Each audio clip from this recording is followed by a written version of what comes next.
이 무더위 속에 주님 앞에 나와 예배하는 저와 여러분 위에 하나님의 크신 은혜와 축복이 함께하시기 바랍니다. 사람에게 있어서 가장 중요한 문제 중에 하나는 이 먹고 사는 문제입니다. 그래서 특히나 우리나라 사람들에게 이 먹는 게 굉장히 중요해요. 예. 다른 나라에 비해 우리나라는 굉장히 많이 먹습니다. 일본에 비해서도 우리나라는 굉장히 대식가들이고 많이 먹습니다. 먹는 게 굉장히 중요한 나라였기 때문에 우리나라 이 언어에 보면 먹는다는 표현이 굉장히 많습니다. 처음 만나는 사람한테 처음 만나서 하는 얘기는 이런 거죠. 차 한잔 하실래요? 네. 뭐 다른 여러 가지 얘기가 있을 거잖아요. 근데 차 한잔 하시겠습니까? 라고 하는 게 처음 만나서 나중에 밥 한번 먹자라고 하는 이 밥 먹는 게 굉장히 중요합니다. 그러니까 인사 가운데도 예전에 진지 잡수셨어요?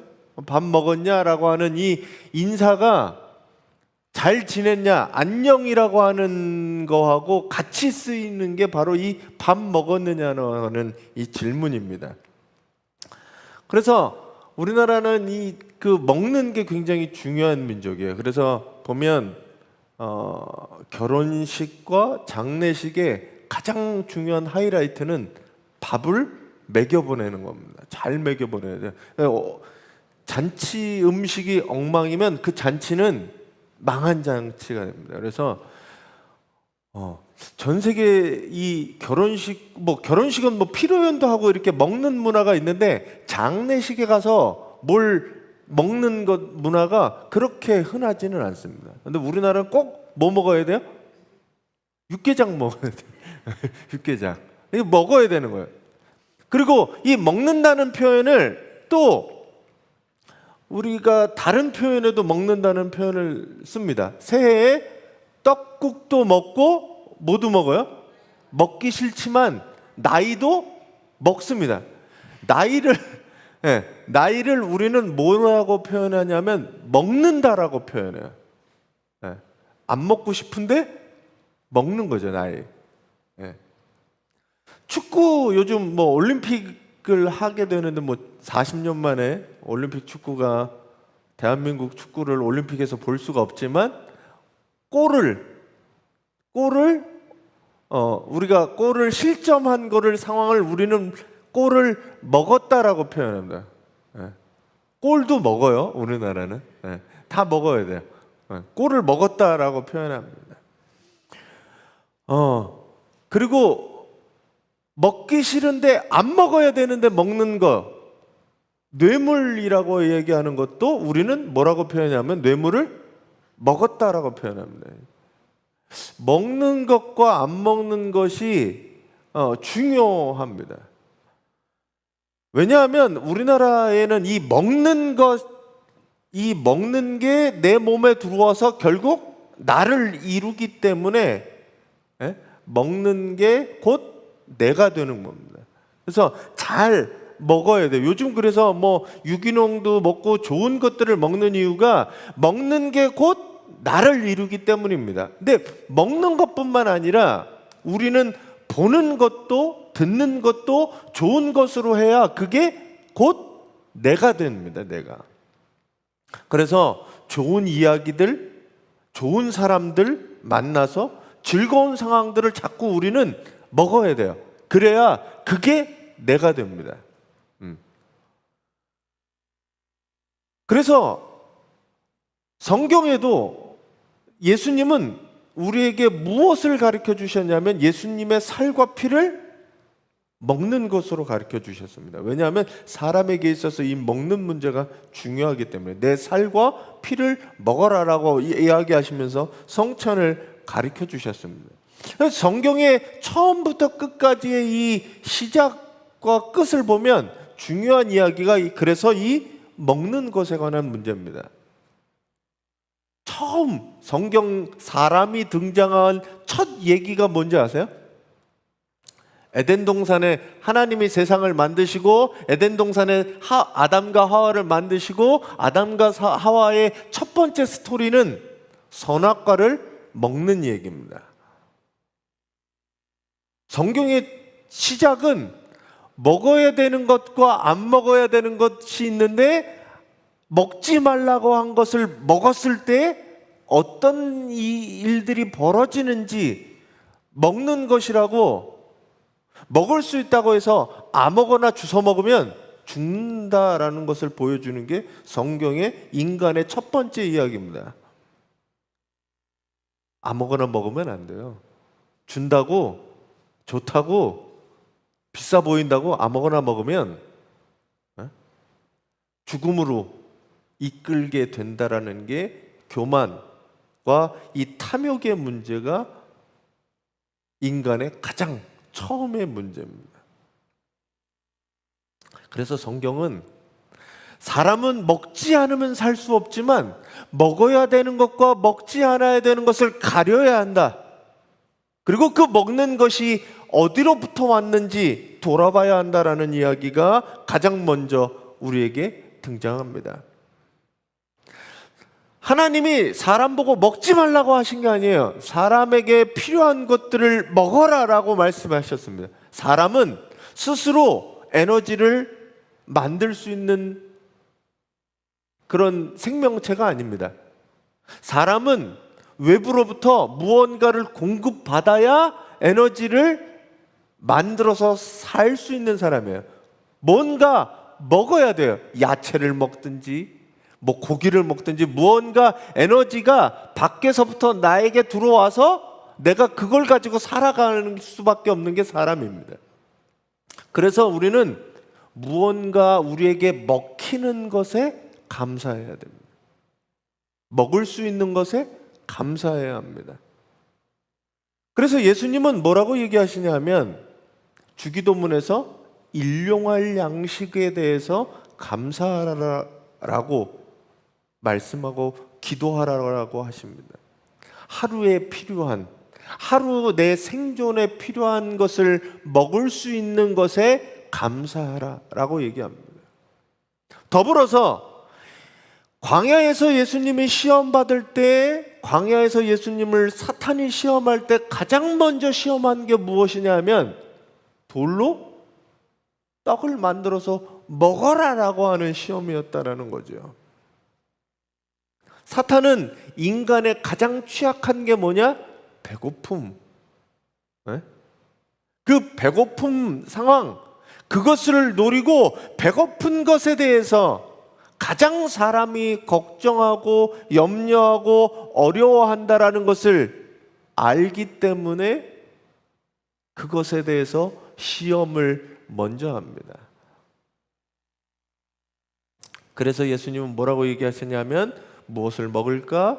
무엇을 입을까? 무엇을 마실까? 염려하지 말라라고 얘기합니다. 오늘 본문에서도 오늘 본문은 계속적으로 한 달 내내 이어져 오는 얘기니까 예수님께서 제자들을 세상으로 파송하셨습니다. 그래서 제자들이 어떻게 됐어요?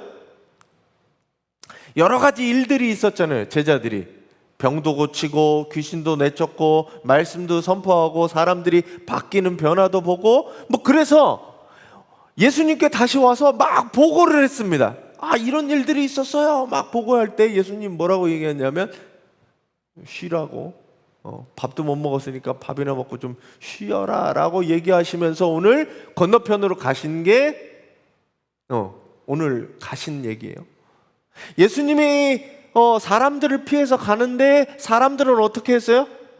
배가 이동하는 걸 보고 육로를 통해서 뛰어서 달려서 가서 배가 도착하기 전에 그곳에 가서 먼저 도착해 있었습니다. 육체적으로 힘들고 배고픈 상황이었죠. 그 빈들, 오늘은 여기는 요한복음 산이라고 표현하거든요. 산 위에서 사람들은 영적인 육적인 배고픔을 오늘 예수 그리스도가 채워주시는 모습을 봅니다. 말씀을 가르쳐 주시고 그리고 오병이어의 기적이라고 하는 사건이 일어나는 바로 본문입니다. 오늘 본문을 통해서 저는 저와 여러분이 영혼의 배고픈 문제, 그리고 육체의 배고픈 문제까지 해결해 주시는 예수 그리스도를 만나고 고백하는 시간이 되시기를 간절히 바랍니다. 예수님을 따르는 무리가 있었는데, 예수님을 따르는 무리는 어느새 예수님의 소식이 전해지고 말씀이 선포되고 병 고치시고 귀신을 내쫓은 것 때문에 큰 무리가 예수님을 따르기 시작했습니다. 뭐 나중에 다 아시지만 남자만 5,000명 되는 인원이 예수님을 따라다녔어요. 아빠가 가는데 엄마도 갈 거고 애들도 따라갈 거고 뭐 이러면 대략 뭐 한 2만 명이냐 뭐 정확한 숫자는 알 수 없으나 그 정도 많은 인원이 모였습니다. 요거는 영화의 한 장면이에요. 오병이어 영화의 한 장면인데, 자, 근데 그 무리가 예수님을 따라간 이유에 대해서 요한은 뭐라고 얘기하냐면 6장 2절에 이렇게 얘기합니다. 같이 한번 읽어주세요.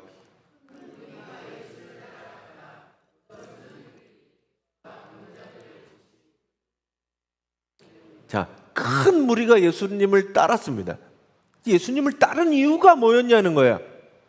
요한은 이 사람들이 예수님을 따른 이유에 대해서 뭐라고 얘기냐면 병자들을 고치신 표징, 세번역엔 표징이라고 되어 있고 예수의 표적이라고 되어 있습니다. 어떤 표적을 봤기 때문에, 어떤 기적을 경험했기 때문에 예수님을 따랐다라고 얘기합니다.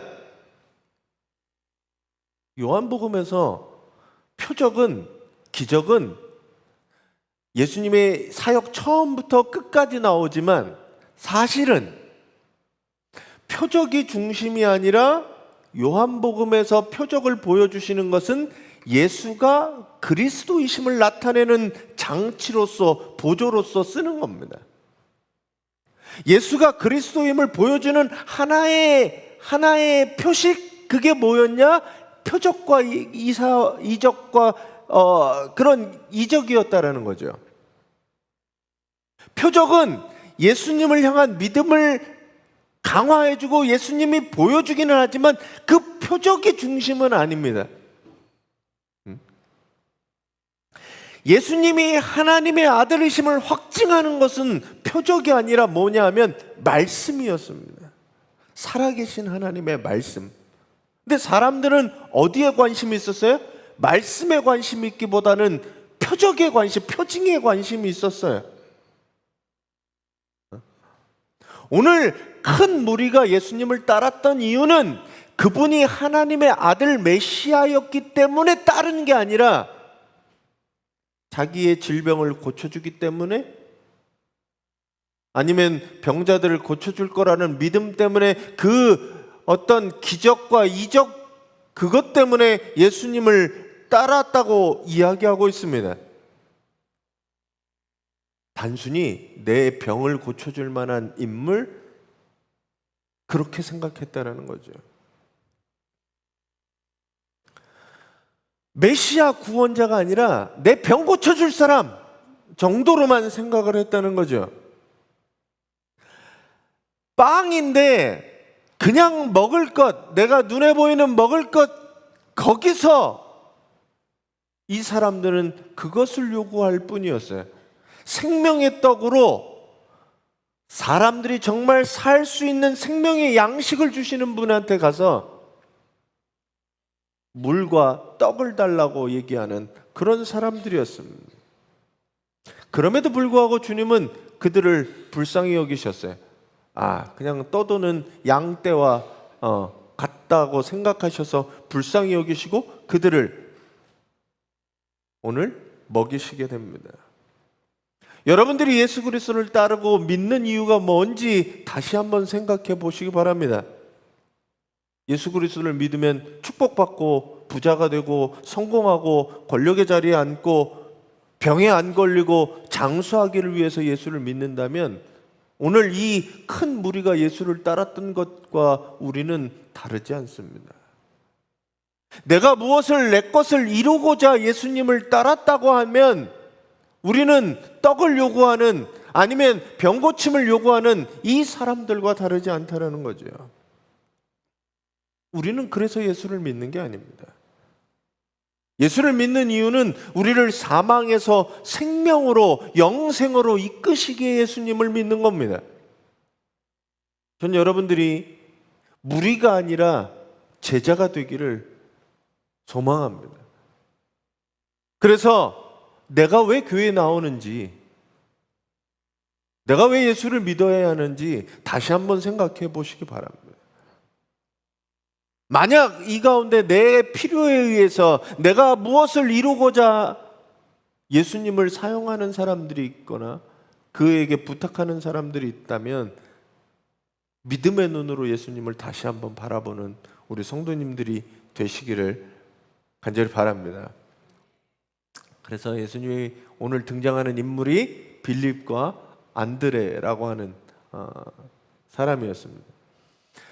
사도 빌립은 이 빌립이라고 이야기하는 이 이름에서 나오듯이 빌립은 히브리적 이름은 아닙니다. 빌립은 로마식 이름이에요. 이 헬라식 이름이에요.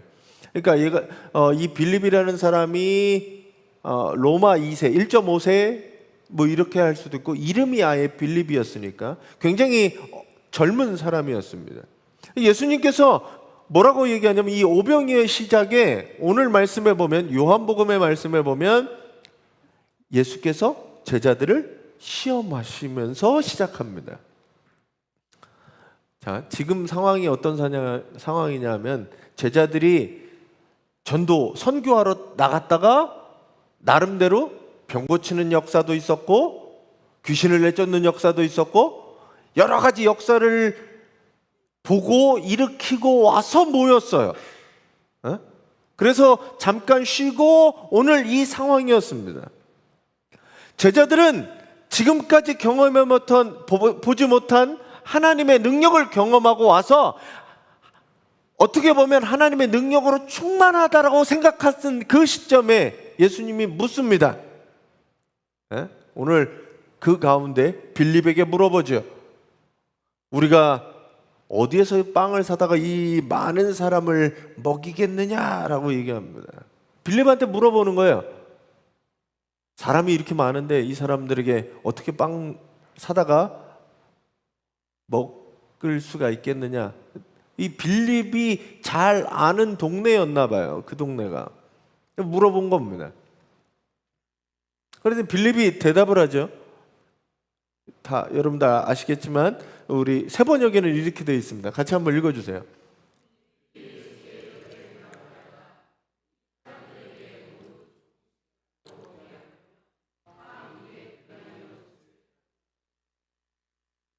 네, 5천 명한테 빵을 하나씩 먹인다고, 뭐 하나 먹어서 배가 안 부르겠지만 하나씩 먹인다고 하더라도 지금 200데나리온어치,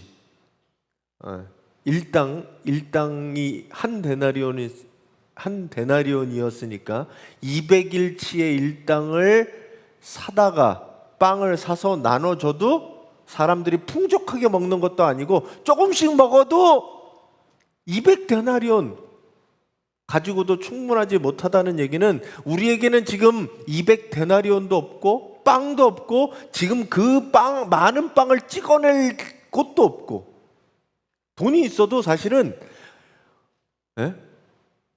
돈이 있어도 빵이 5,000개를 한꺼번에, 지금도 갑자기 여기 제과점 가서 저기 빵집 가서 빵 2,000개 달라 그러면 2,000개도 못 줘요. 갑자기 그걸 달라 그러면.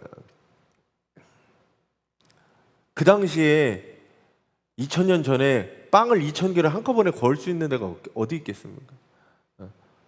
이거 작업해도 쉽지는 않아요. 제가 한번 김밥집에 급하게 100주를 시킨 적이 있어요. 100주. 김밥집에 난리 나요.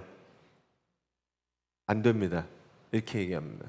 왜냐하면 2시간 안에 김밥 100줄 해주세요. 이런 게 김밥집마다 왜 그러냐면 준비해 놓은 것들이 있기 때문에 그걸 오버하는 거는 할 수도 없고 돈도 없고 지금 상황은. 그리고 빌립이 판단하고 지금 우리에겐 돈도 없고 그걸 가서 살 데도 없고 불가능합니다 라고 하는 게 빌립의 결론이었어요. 빌립의 생각이 어떻습니까? 빌립이 이렇게 얘기하는 게 틀린 얘기예요? 네? 굉장히 현실적인 거죠. 딱 상황을 보니까 빌립이 굉장히 이 머리가 좋은 사람이었던 것 같아요. 아우, 이 사람들 먹으려면 많은 돈들이 들어가죠. 이성적이고 합리적인 계산으로 200데나리온은 게 수치까지 딱 나오잖아요. 예? 이게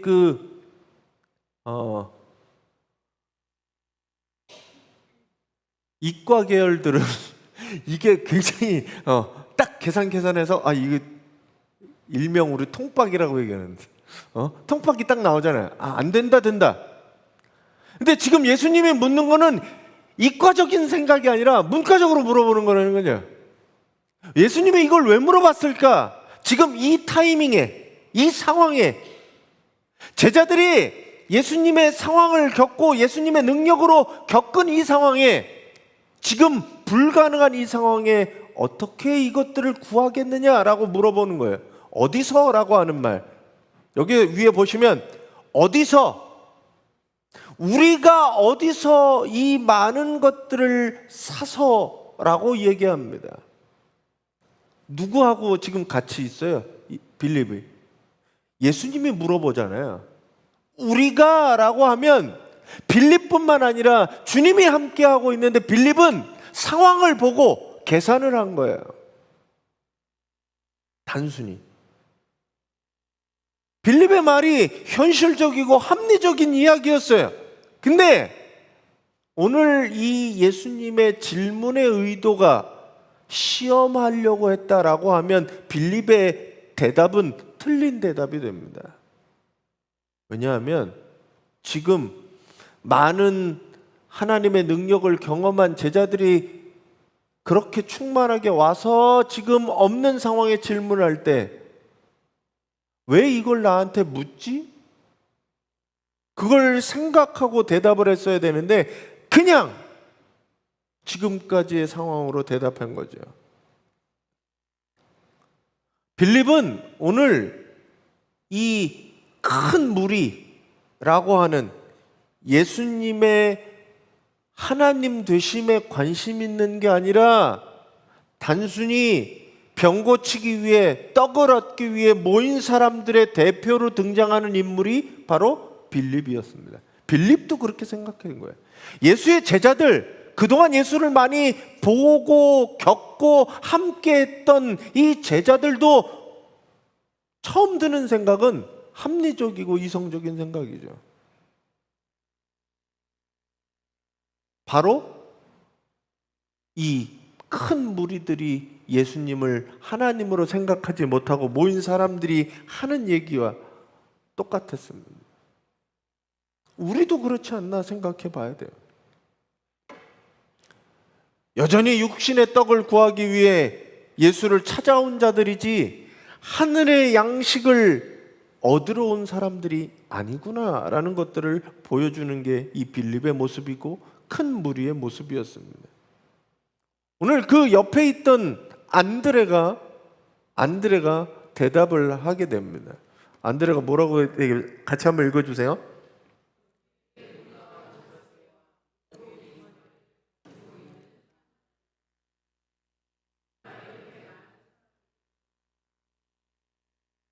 네, 이 안드레 얘기를 가지고 어떤 분들은 안드레가 믿음이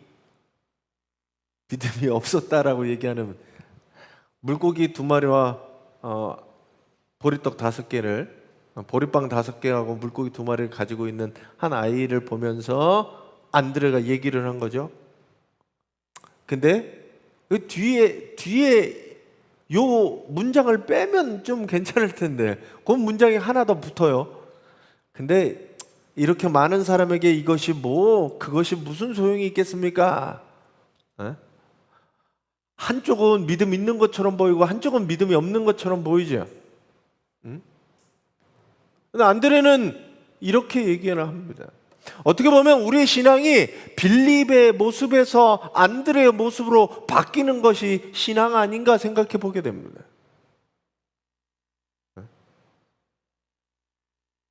나는 안 될 거라고 생각하는데 주님이라면 어떻게 하실 수 있지 않을까요? 라고 가져온 거죠. 안드레는 이 상황을 안드레가 모르겠어요? 빌립이 얘기한 거 가지고? 안 되죠. 안 되는 상황이에요. 근데 불가능한 상황에서 저는 안드레가 조금의 여지를 주님이 함께 하시니 당신이 하면 어떻게 좀 되지 않겠습니까? 라고 하는 그걸 주님 앞에 내밀었다라고 생각합니다. 이게 얼마 되진 않지만 무슨 소용이 없는 것 같지만 주님이 하시면 뭔가 되지 않을까요? 그래서 갖고 온 거라는 거죠. 작은 믿음 하나 당신이 하시면, 당신이 계시니 당신이 하시면 이게 뭔가 바뀌어질 수 있지 않겠습니까? 라고 하는 작은 믿음 하나가 이 기적들을 이뤄내기 시작합니다. 주님은 이 작은 도시락 하나 가지고 기적을 일으키셨습니다.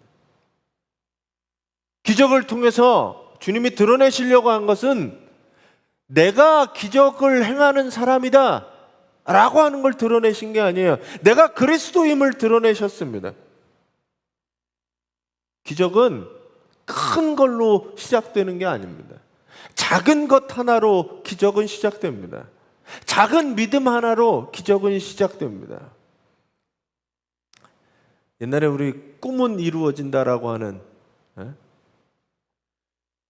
꿈이 있어서 그것을 소망하고 준비하는 사람에게 무언가는 이루어지지, 꿈이 없는 사람, 믿음이 없는 사람, 포기하는 사람, 절망하는 사람에게는 아무것도 이루어질 수 없는 거죠. 저는 여러분들이 이 작은 믿음으로 예수께서 그리스도이심을 믿고 그 작은 믿음으로 여러분들의 삶을 바꾸어 내시고 기적이 시작되는 우리 성도님들이 되시기 바랍니다. 내가 예전에는 빌립과 같은 신앙이었다면 이제는 안드레와 같은 신앙으로 변화되는 우리 성도들이 되시기를 바랍니다. 그래서 얻은 게 뭐냐? 예수님의 왜 중심은 표적에 있지 않냐라고 하면 이 맨 마지막 말씀에 저는 예수님이 하시고자 하는 모습이 있다라고 생각합니다. 예수님은 말로 끝내시지 않았어요. 행동으로 보여주셨는데 마지막 15절, 14절, 15절입니다. 같이 한번 읽어주세요.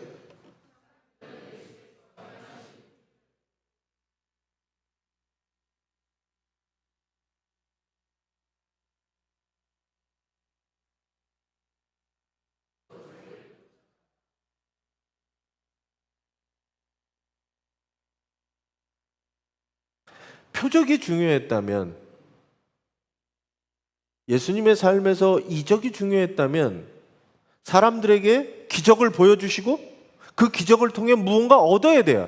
사람들을, 많은 무리가 모였으니 그 무리들을 이끌고 전쟁 준비를 하든지 예루살렘으로 가든지 로마에 항거를 하든지 아니면 그것을 가지고 기적을 널리 알려서 많은 사람들을 모아야 됐는데, 예수님이 원한 것은 표적을 보고 모인 사람들은 잘못된 생각으로 흐르기 때문에 예수님은 거기서 떠나십니다. 사람들이 뭘 하려고 했냐면 억지로 왕으로 삼으려고 했습니다. 왜냐하면 그 사람들, 표적을 따르고 표적을 쫓는 사람들, 기적을 바라는 사람들이 원하는 건 뭐냐 하면 이 사람을 통해서 내 것을 이루고자 하는 메였어요. 모세와 같은 지도자였죠. 우리를 출애굽시켜줄 지도자. 모세가 가지고 있는 10가지 재앙, 그것들을 불러일으킬 만한 메시아, 그분이 이분이다라고 생각을 한 거죠. 그래서 로마의 지금 압제로부터 우리를 해방시켜줄 구원자, 이들은 이렇게 생각해서 왕으로 삼으려고 했습니다. 헤롯을 폐위시키고 예수를 왕으로 삼아서 로마에 항거해야 되겠다, 로마로부터 출로마를 해야 되겠다라고 생각을 한 거죠. 예수님이 생각하는 메시아 상과는 전혀 다른 메시아였기 때문에 주님은 그곳을 버려두고 혼자서 산으로 물러가십니다. 오늘 말씀 시작에 요때가 어느 때라고 얘기하냐면 6월절이 가까워지던 때라고 요한은 얘기하고 있습니다. 6월절이 뭐냐 하면 출애굽의 마지막이죠. 출애굽을 애굽으로부터 탈출하는 마지막 이 6월이라고 하는 그것들을 기념하는 절기가 6월절기였습니다. 하나님이 6월절을 기념하라고 이 절기로 둔 이유는 이런 거예요.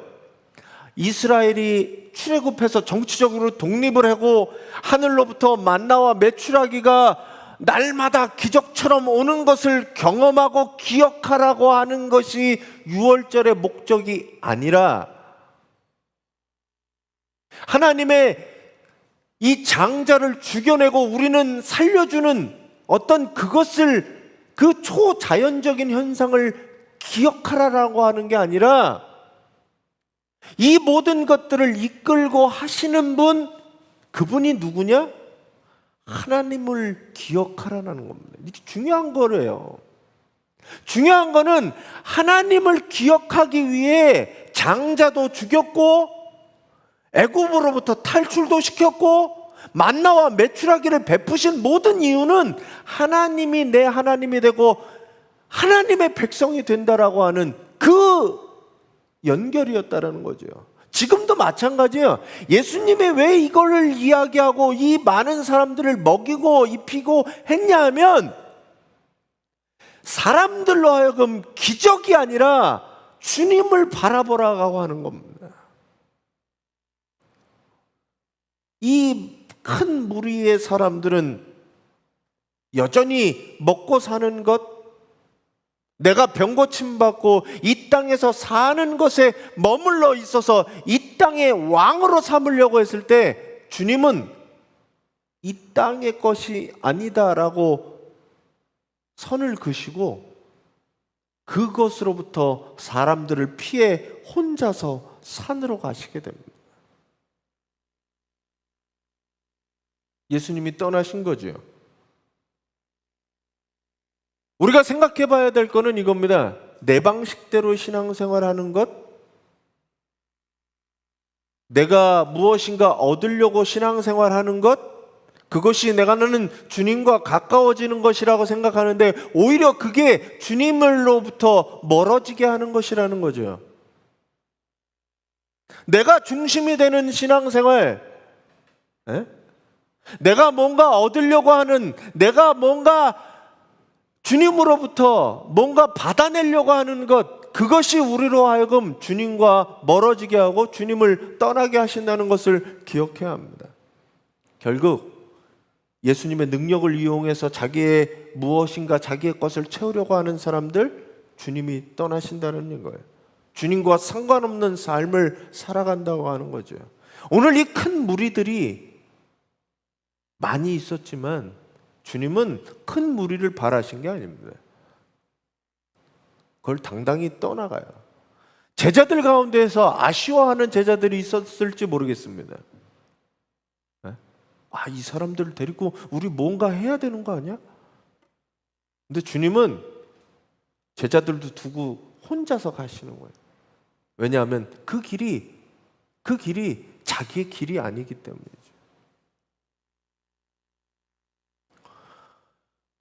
우리가 오병이어의 말씀을 오늘 조금 다른 쪽으로 생각해 봐야 되는데, 오병이어의 말씀으로 500여를 통해서 5천 명을 먹이신 이 이야기는 예수께서 하늘에서 내려온 생명의 떡임을 드러내시기 위해서 행하신 겁니다. 기적을 베풀거나 뭔가 초자연적인 현상을 보여주려고 하신 게 아니라는 거죠. 근데 사람들의 관심은 어디 있었느냐? 보이는 떡과 기적에만 관심이 있었습니다.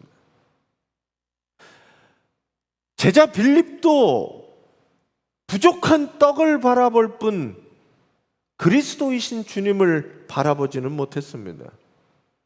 하지만 안드레는 작은 것을 주님 앞에 내어놓을 때 주님은 그 작은 것으로 기적을 베푸셨습니다. 결국 우리가 보기에 보잘것없고 별 볼 일 없는 믿음, 그것일지라도 하나님이 역사하시면, 하나님이 함께 하시면 그것을 통해 하나님은 축복해 주신다는 이야기입니다. 예수 그리스도는 우리의 빵 문제를 해결하려고 세상에 오시지 않았습니다. 우리에게 영원한 생명을 주시기 위해 오신 주님을 기억하시기 바랍니다.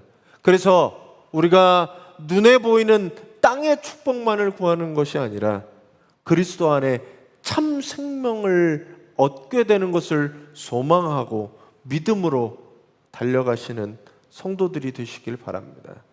그냥 눈에 보이는 세상의 풍요가 아니라 보이지 않는 영원한 하나님의 나라를 소망하며 하나님이 주시는 은혜와 축복으로 살아가는 우리 성도들이 되시기를 간절히 바랍니다.